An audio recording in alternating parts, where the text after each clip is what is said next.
With non barbell compound exercises like leg press and chest press, why would you do high reps if you can reach failure in a lower rep range easier and faster? If it's not dangerous to fail, lower reps just seem like a more efficient route. Go for it, Brian.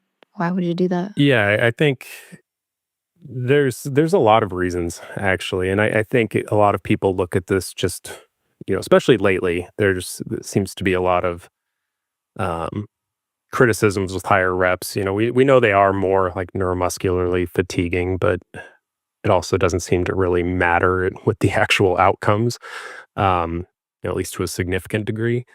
And so, yeah, I agree. There's situations where, yeah, lower, like more moderate, 5 to 8.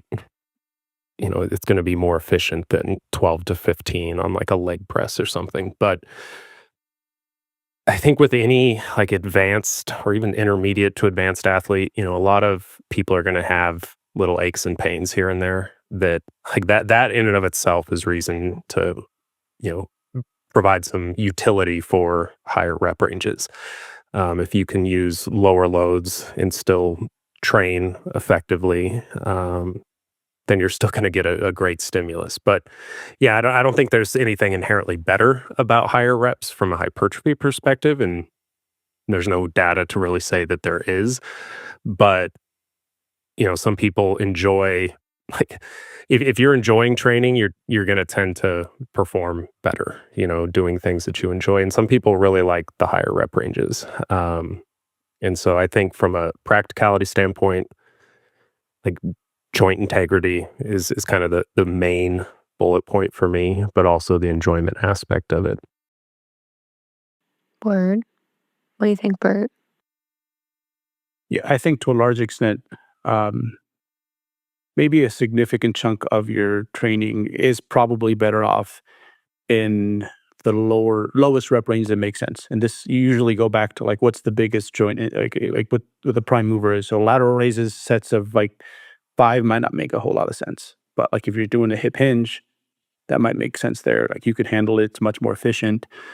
But but there's also benefits to like going a little higher or a little bit lower. So I'm gonna touch on a little bit lower too. Like sometimes your bottleneck is gonna be strength. I think bodybuilders have also abandoned anything. Sometimes it's like under 5 reps. It's like I don't need to touch it there. But sometimes like that is what unlocks progress for certain people is just like, hey, let me get some of those neuromuscular adaptations going.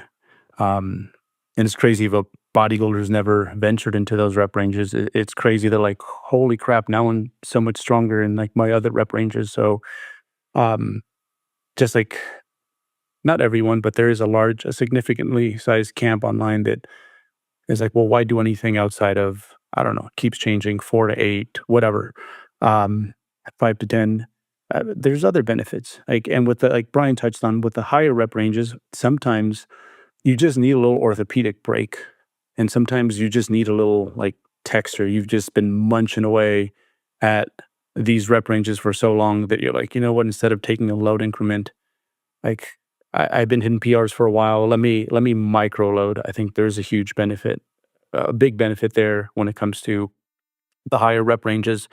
But also that is one of the perks when it comes to using, say, a leg press or a hack squat or a pendulum squat compared to a barbell movement, because there's these built-in constraints. Like what happens with like even with a very skilled squatter, like they'll tell you like after 8 reps, the reps start to look a little different. You don't have to worry about that as much on a leg press. So there is that benefit where reps are going to look the same cardiovascularly. That's less likely to be the limiting factor.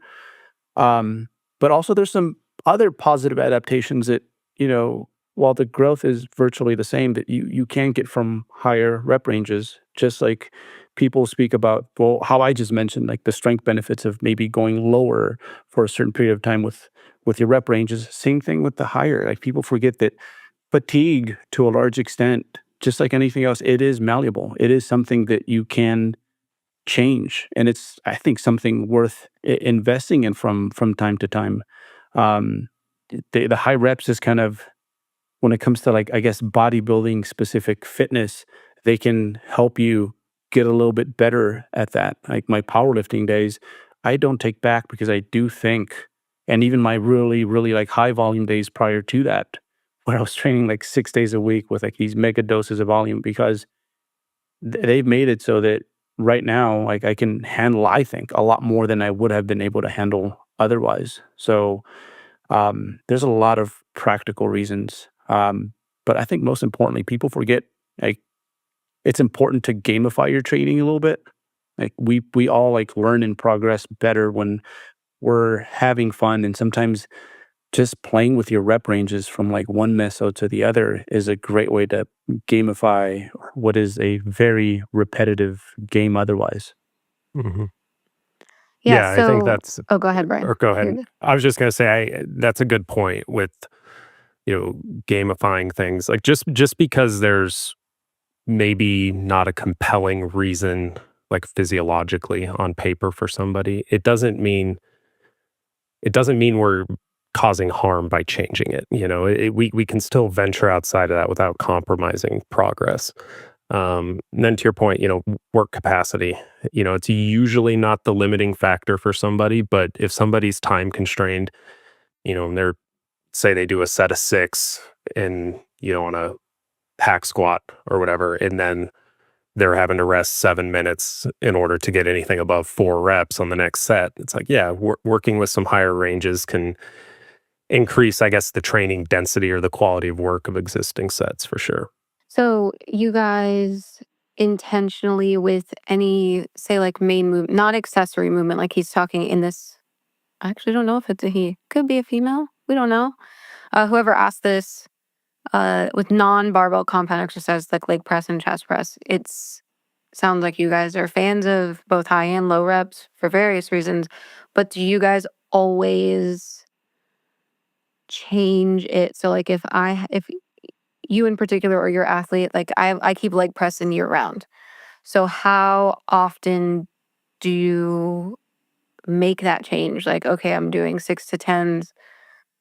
Is it like a mesocycle and then I go to like 10 to 15 the next? Or is it just whenever you feel like it? Do you have A and B workouts where you have high and low? Like, how often do y'all like to switch up slash introduce those varying rep ranges? I guess the main thing for me is looking at how things are progressing, Okay. with the existing. But even like if I'm writing somebody a new block, I might, like you said, have different squat patterns. Maybe I have a leg press and a pendulum. And those might be different rep ranges. Like one approach I Right. like to take that adds, a little bit of variety, and I think can be psychologically beneficial is maybe start at like 6 to 10 one block, and then the next block drop to 5 to 8 or 4 to 6, and then circle back. Mm. Maybe rotate the order of the movements, and that's another strategy. But there's nothing like from a potentiating perspective, like this will enhance hypertrophy.